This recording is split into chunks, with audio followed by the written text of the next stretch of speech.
Yeah, I grew up in rural Connecticut. It's a fairly isolated environment, and my father was an illustrator and an instructor. So there were a lot of books and resources. I started drawing at a very young age and continued making pictures on until I went to art college.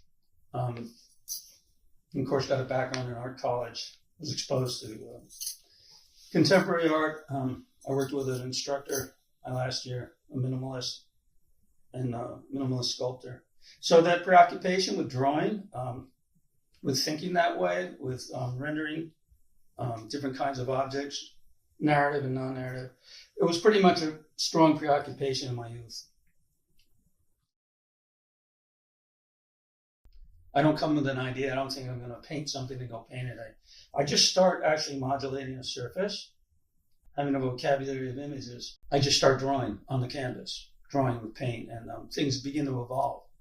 You will an image into existence, and then it has relationships to other things. And, the challenge, if you want to call it, if it's not inspiration, it's challenges to align those mysterious or provocative and unclear images with each other to make a composition that's somehow inviting.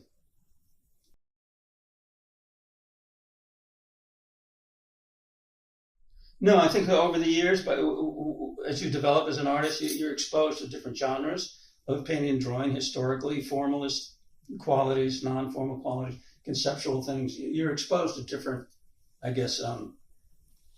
methodologies of picture making.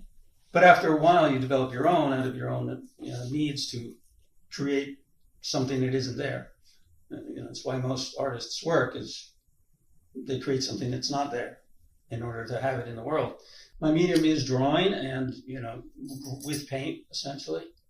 It's not really a conscious effort about, you begin to, will images into existence, and your challenge is to make them align so that it's an evocative composition that people either, hopefully the viewer spends time with it. There's something that draws them in and they begin to stay with it and look at it.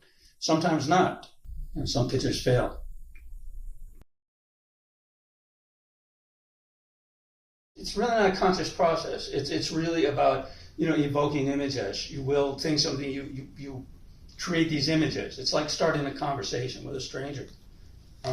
You begin to put things out there, and they have a relationship with each other.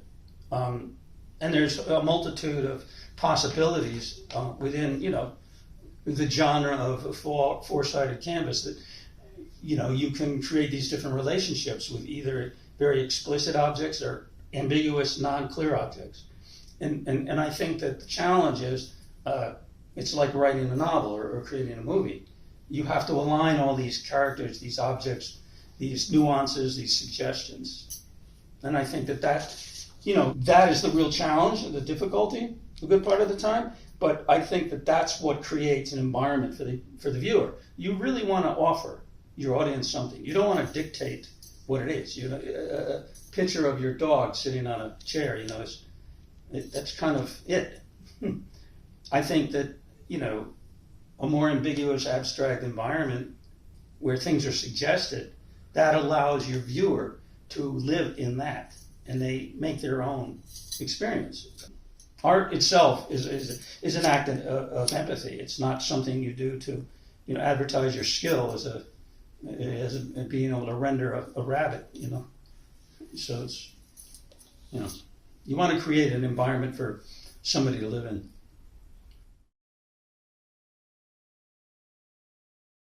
No, I think you learn formal things, in school, or you go through those formal things of picture making. But I think if you're too conscious of that, when you're working, you lose the benefit of accident.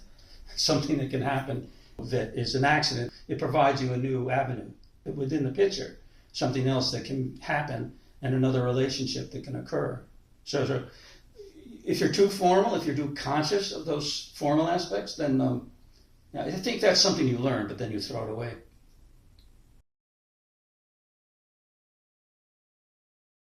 Well, I don't think it's one image. I think it's those relationships with the objects within a painting. It's individual images that work with each other. they don't make sense, as far as their subjective meaning. They don't make sense. You could have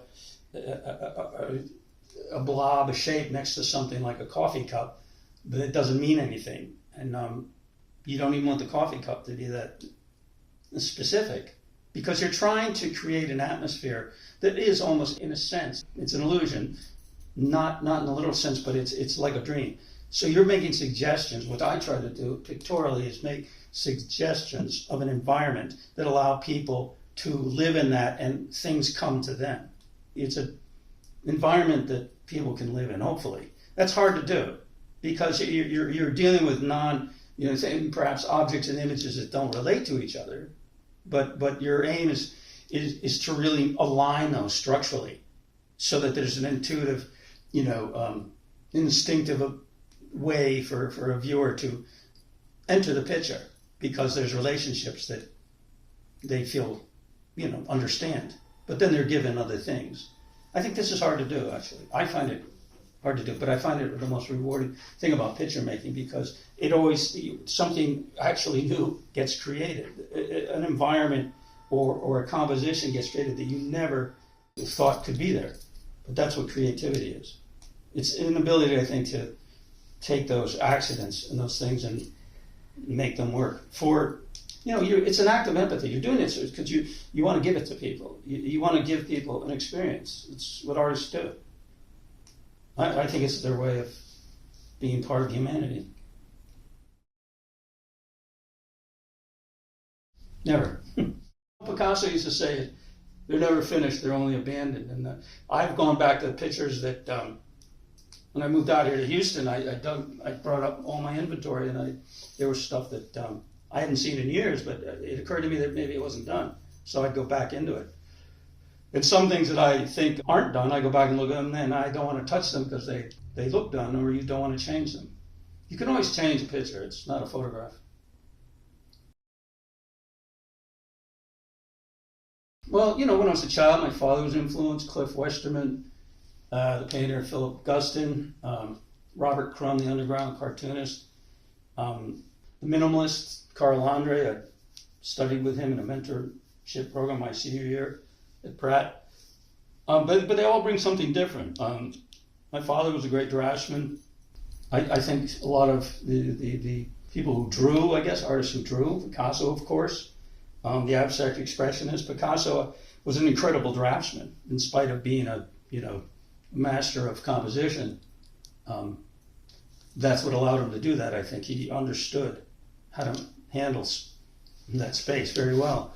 But I think that that's something neat. It's like your ability to play an instrument if you're in an orchestra. But the minimalist Carl Andre was a big influence. He didn't draw, but his execution was that was a big influence on me, because he would somehow make a very sublime object out of a very mathematical approach. It was very clear. It was several plates of different material, metal or steel or concrete or wood, and it was the placement, it was the will to put that object within a space and have it be an interruption to people who were near it. But it was very clear and precise.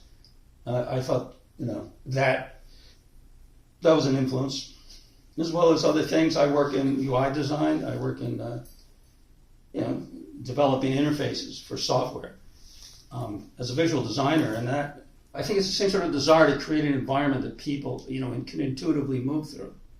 I mean, we do that with interface design. There's things that you direct or subtly position that it's the same sort of thinking. So I think you're always, as a visual artist, you're always confronted with those problems.